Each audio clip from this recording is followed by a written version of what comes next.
Kembali di Kompas Bisnis, Sapa Indonesia Pagi Spesial Lebaran. Saudara, perusahaan listrik negara atau PLN memastikan pasokan listrik di seluruh Indonesia di masa libur Lebaran aman.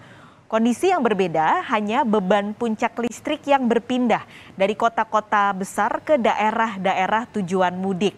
PLN menyiagakan 50.000 personel di 2.900 posko siaga yang tersebar di seluruh Indonesia untuk menjaga pasokan listrik.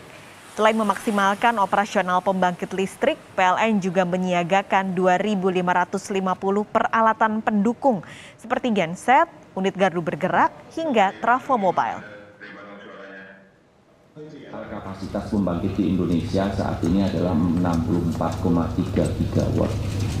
Sedangkan beban puncak yang kita deteksi adalah sekitar 30-31 gigawatt. Artinya apa? Daya mampu pasok kita cukup. Reserve margin kita juga sangat cukup.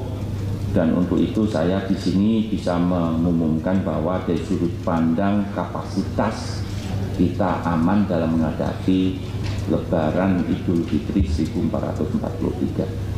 Kita juga fokus pada keamanan dari pasokan, bagaimana cadangan dari energi primer di masing-masing pembangkit.